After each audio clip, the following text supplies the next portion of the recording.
নমস্কার বন্ধুরা, তোমাদের প্রিয় ইউটিউব চ্যানেল জিকে ম্যানাতে তোমাদের স্বাগত। বন্ধুরা, আজ আরআরবি এনটিপিসির 16ই মার্চের যে পরীক্ষায় প্রশ্ন এসেছিল সেখানে থেকে ফার্স্ট শিফটের যে প্রশ্নগুলো আমরা আলোচনা করব এবং এক্সট্রা ইনফরমেশান দেখব। কারণ এনটিপিসির ইতিহাসে কিন্তু এটা রয়েছে যে প্রশ্ন প্যাটার্ন, এই প্যাটার্ন ধরে কিন্তু অন্যান্য শিফটেও কিন্তু প্রশ্ন আসে। ঠিক আছে, তো অবশ্যই যে কোশ্চেনগুলো দেখো তোমরা কীরকম টাইপের প্রশ্ন এসছে এবং তার সাথে এক্সট্রা ইনফরমেশান দেবো, সেখান থেকেও কিন্তু প্রশ্ন তোমরা পেয়ে যাবে।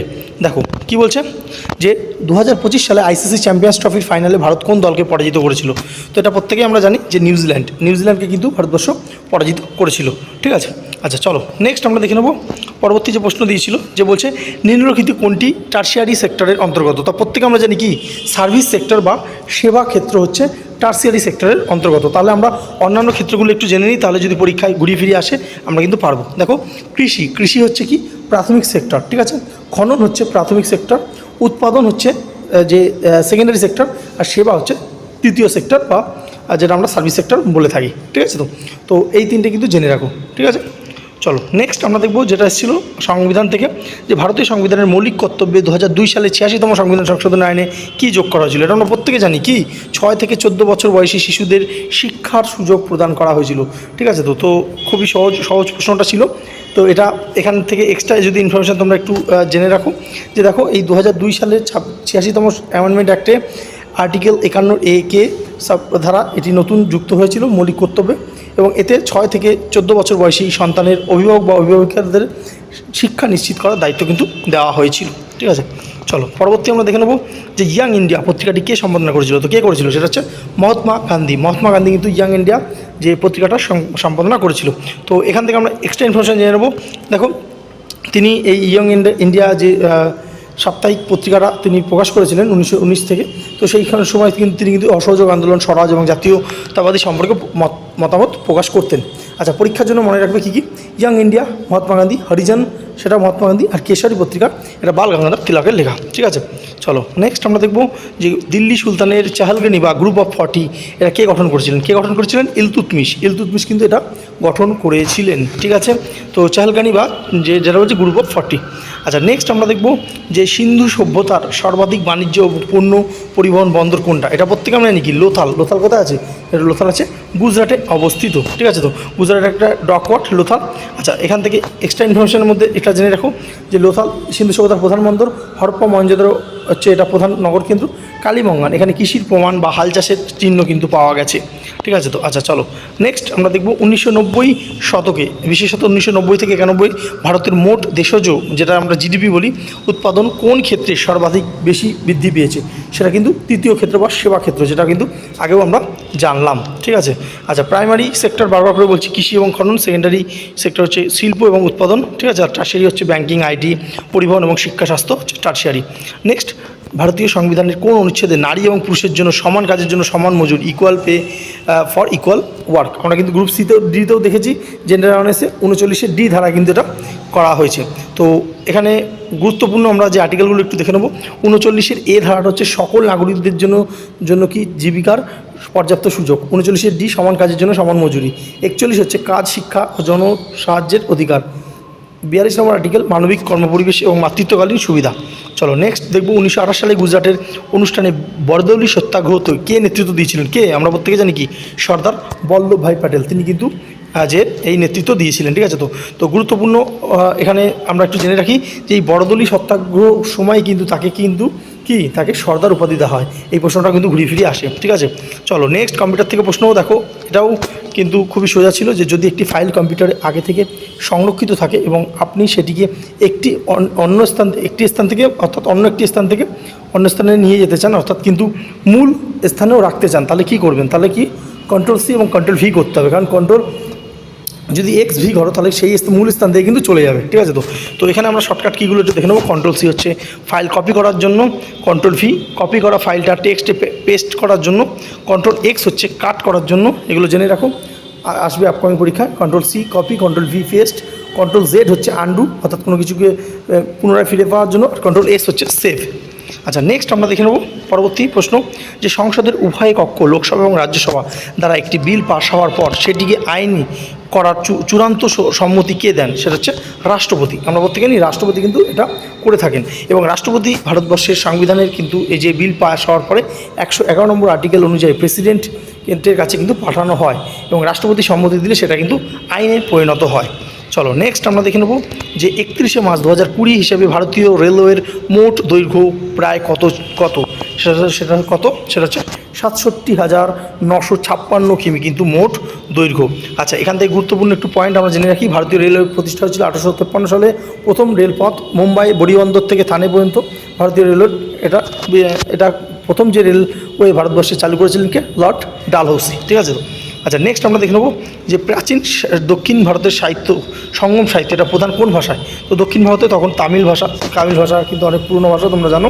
তো তামিল ভাষায় এটা কিন্তু রচনা করা হয়েছিল প্রায় খ্রিস্টপূর্ব 300 থেকে খ্রিস্টপূর্ব 300 সাল পর্যন্ত।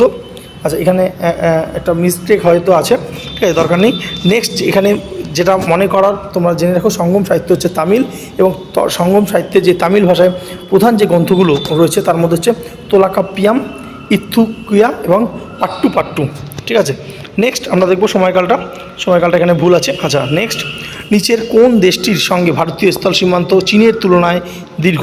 তো কোনটা? সেটা হচ্ছে বাংলাদেশ জানি আমরা চীনের তুলনায় দীর্ঘ। ঠিক আছে তো এখানে দেখে নেবো, দেখো চীনের সঙ্গে রয়েছে প্রায় 3,488 কিমি, আর বাংলাদেশের সঙ্গে 4,096 কিমি। বাংলাদেশের সঙ্গে কিন্তু সবথেকে বেশি আছে, সর্বাধিক স্থল সীমান্ত বাংলাদেশের সঙ্গে কিন্তু ভারতবর্ষের আছে। দ্বিতীয় হচ্ছে চীন, তৃতীয় হচ্ছে পাকিস্তান। ঠিক আছে, নেক্সট আমরা দেখব নিম্নলিখিত কোন বিখ্যাত অর্থনৈতিক নীতি আলাউদ্দিন খলজি প্রবর্তন করেছিলেন? সেটা আমরা প্রত্যেকে জানি কি? বাজার দর নিয়ন্ত্রণ। ঠিক আছে তো? বাজার দর নিয়ন্ত্রণ প্রশ্ন কিন্তু ঠিকঠাকই ছিল। তো বাজার দর নিয়ন্ত্রণ কিন্তু তিনি চালু করেছিলেন। ঠিক আছে তো? আচ্ছা, এখান থেকে তোমরা এখানে একটু জেনে রাখো। দেখো, মার্কেট কন্ট্রোল বা বাজার দর নিয়ন্ত্রণ করেছিল আলাউদ্দিন খলজি, ইকতা ব্যবস্থা করেছিল ইলতুৎমিশ, এবং সিজ দ্য পাইবাস এটা গিয়াসউদ্দিন বলবান কিন্তু করেছিলেন। ঠিক আছে, নেক্সট 21শে জুন প্রধানত কোথায় গ্রীষ্ম সংক্রান্তি বা সামার সোলাস্টিক ঘটে? সেটা হচ্ছে উত্তর গোলার্ধে কিন্তু ঘটে থাকে। তো এক্সট্রা ইনফরমেশন আমরা একটু দেখে নেবো। দেখো, 21শে জুনকে সামার সোলাস্টিক বলা হয়। এই দিনে সূর্যের কিরণ কর্কট ক্রান্তি রেখার ওপর সরাসরি পড়ে, এবং উত্তর গোলার্ধে বছরের সবচেয়ে বড় দিন এবং সবচেয়ে ছোট রাত হয়। তো পরীক্ষার জন্য গুরুত্বপূর্ণ। 21শে জুন উত্তর গোলার্ধে সবথেকে বড় দিন, 22শে ডিসেম্বর দক্ষিণ গোলার্ধে সবথেকে বড় দিন। আচ্ছা, 21শে মার্চ এবং 23শে সেপ্টেম্বর হচ্ছে বিষুব, দিন রাত্রি সমান। ঠিক আছে তো? মাথায় রাখবে। নেক্সট আমরা দেখব কেন্দ্রীয় প্রশাসনিক ট্রাইব্যুনাল, যেটাকে আমরা ক্যাট বলি। তো এটা কোন আইনের অধীনে এটা গঠন করা হয়েছিল? এটা গঠন করা হয়েছিল কোন আইনে? প্রশাসনিক ট্রাইব্যুনাল আইন, যেটা 1985 সালে হয়েছিল। তো সেন্ট্রাল অ্যাডমিনিস্ট্রেটিভ ট্রাইব্যুনাল, এটা অ্যাডমিনিস্ট্রেটিভ ট্রাইব্যুনাল 1985-র অধীনে, এবং কেন্দ্রীয় সরকারি কর্মচারীদের নিয়োগ, পদোন্নতি এবং পরিষেবা সংক্রান্ত বিরোধ দেখা দিলে এই মাধ্যমে কিন্তু বিচার করা হয়ে থাকে। 1985 ক্যাট প্রতিষ্ঠা হয়। উদ্দেশ্য হচ্ছে সরকারি কর্মচারীদের পরিষেবা সংক্রান্ত মামলা দ্রুত নিষ্পত্তি। সংবিধানের 323-এর ভিত্তিতে এই ট্রাইব্যুনাল গঠন করা হয়েছে। নেক্সট আমরা দেখব যে স্টারফিশ এর জল সংবহনতন্ত্র, এটার প্রধান কাজ কি? এর প্রধান কাজ হচ্ছে চলাফেরা বা লোকোমোশনে সাহায্য করে থাকে হচ্ছে স্টারফিশের। ঠিক আছে, আচ্ছা চলো নেক্সট আমরা দেখব যানবাহনে ব্যবহৃত হাইড্রোলিক ব্রেক, এটা কোন নীতিতে কাজ করে থাকে? তো এটা আমরা প্রত্যেকে জানি কি? এটা হচ্ছে পাস্কালের নীতিতে কাজ করে থাকে। ঠিক আছে তো পাস্কালের নীতি অনুযায়ী কোনো আবদ্ধ তরলে প্রয়োগ করা চাপ সব দিকে সমানভাবে কিন্তু সঞ্চারিত হয়। তো এই নীতির ওপর ভিত্তি করেই কিন্তু হাইড্রোলিক প্রেস কাজ করে থাকে। ঠিক আছে, নেক্সট আমরা দেখব পরবর্তী যে থাওয়ার চাঁদ গেহলাট সম্পর্কে নিম্নলিখিত বক্তব্যগুলি বিবেচনা করো। তো তিনি প্রথমে বলেছিল যে তিনি কর্ণাটকের 19তম রাজ্যপাল, এবং তিনি মধ্যপ্রদেশ থেকে আগত কর্ণাটকের প্রথম রাজ্যপাল। তো উত্তর কিন্তু দুটোই কিন্তু সঠিক। ঠিক আছে তো? দুটোই কিন্তু সঠিক হবে। আচ্ছা, থাওয়ার চাঁদ গেহলাট 2021 সালে কর্ণাটকের 19তম রাজ্যপাল হিসেবে যে দায়িত্বপ্রাপ্ত হন, এবং তিনি মধ্যপ্রদেশ থেকে আগত। তো প্রত্যেকটা গভর্নরের নাম কিন্তু মুখস্থ করে রাখো, গভর্নর এবং চিফ মিনিস্টার। এটা কিন্তু রেলের একটা ফেভারিট কোশ্চেন, ঘুরে ফিরে আসবে। ডাল্টনের পারমাণবিক তত্ত্ব ব্যর্থ হওয়ার প্রধান কারণ কী ছিল? বিশেষ করে উপপরমাণু কণার আবিষ্কারের পর সেটা হচ্ছে পরমাণু অবিভাজ্য নয়। এটা কিন্তু যে কী ছিল, এটা হচ্ছে সবথেকে প্রধান কারণ ছিল। ঠিক আছে তো? ব্যর্থ হওয়ার। আচ্ছা, নেক্সট আমরা দেখে নেবো, এখানে গুরুত্বপূর্ণ বহুবার পরীক্ষা আসে যে কী বলছে, ইলেকট্রনকে আবিষ্কার করেন জে থমসন, প্রোটন আবিষ্কার করেন আর্নেস্ট রাদারফোর্ড, নিউটন আবিষ্কার করেন হচ্ছে জেমস চ্যাডউইক। কোনো না কোনোভাবে এটা পাবে। নেক্সট আমরা দেখব যে জুলাই 2025-এ তুরস্ক 970 কেজি ওজনের তাদের সবচেয়ে শক্তিশালী অপরমাণু বোমা উন্মোচন করেছেন। তার নাম কি? তার নাম কি হচ্ছে? তার নাম হচ্ছে গাজাব, গাজাব হচ্ছে তার নাম, ঠিক আছে তো। আচ্ছা, এখানে আমরা দেখিনি গাজাব হচ্ছে তুরস্কের শক্তিশালী নন নিউক্লিয়ার বোম এবং টাইফান হচ্ছে তুরস্কের ব্যালিস্টিক মিসাইল, মাথায় রাখবে। আর গোকার্ড ডোগান তুরস্কের air two air missile. Next আমরা দেখব ভারতীয় সংবিধানের 8ম তফসিলে তিবেত বার্মা ভাষা পরিবারের একমাত্র ভাষা কোনটা? সেটা কি? সেটা হচ্ছে মণিপুরি হচ্ছে একমাত্র ভাষা।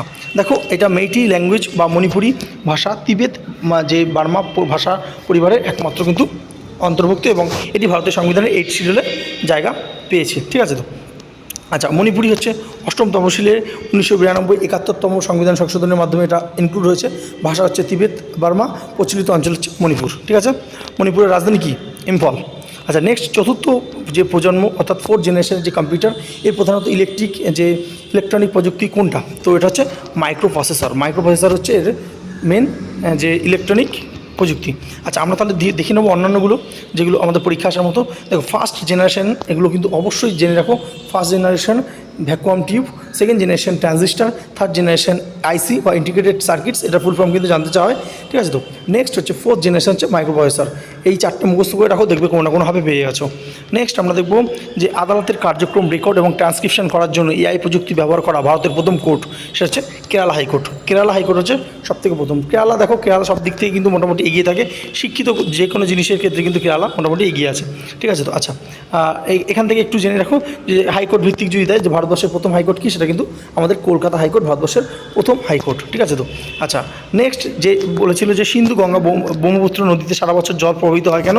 কারণ হিমবাহ গলনের জন্য কারণে কিন্তু এটা হয়ে থাকে, ঠিক আছে তো। কারণ এটা পেরেনিয়াল রিভার বলা হয়, যেহেতু যে হিমবাহ বা বরফ গলা জলে নদীগুলোতে সারা বছর জল থাকে, তাই এর জন্য এগুলো কী বলে চিরপ্রবাহিত নদী বলা হয়ে থাকে, ঠিক আছে তো। তো এই ছিল আজকের প্রশ্ন। কেমন লাগলো অবশ্যই তোমরা জানাতে ভুলো না। তো আমরা পরবর্তী যে শিফটেরও প্রশ্ন নিয়ে আসবো, অবশ্যই তোমরা একটা কমেন্ট করো যে এরকম টাইপের ভিডিও চাও। আর এই পিডিএফটা আমরা আমাদের টেলিগ্রাম চ্যানেলে দিয়ে দেবো, টেলিগ্রামের লিঙ্ক নিচে আছে, অবশ্যই তোমরা জয়েন করতে ভুলো না। ধন্যবাদ।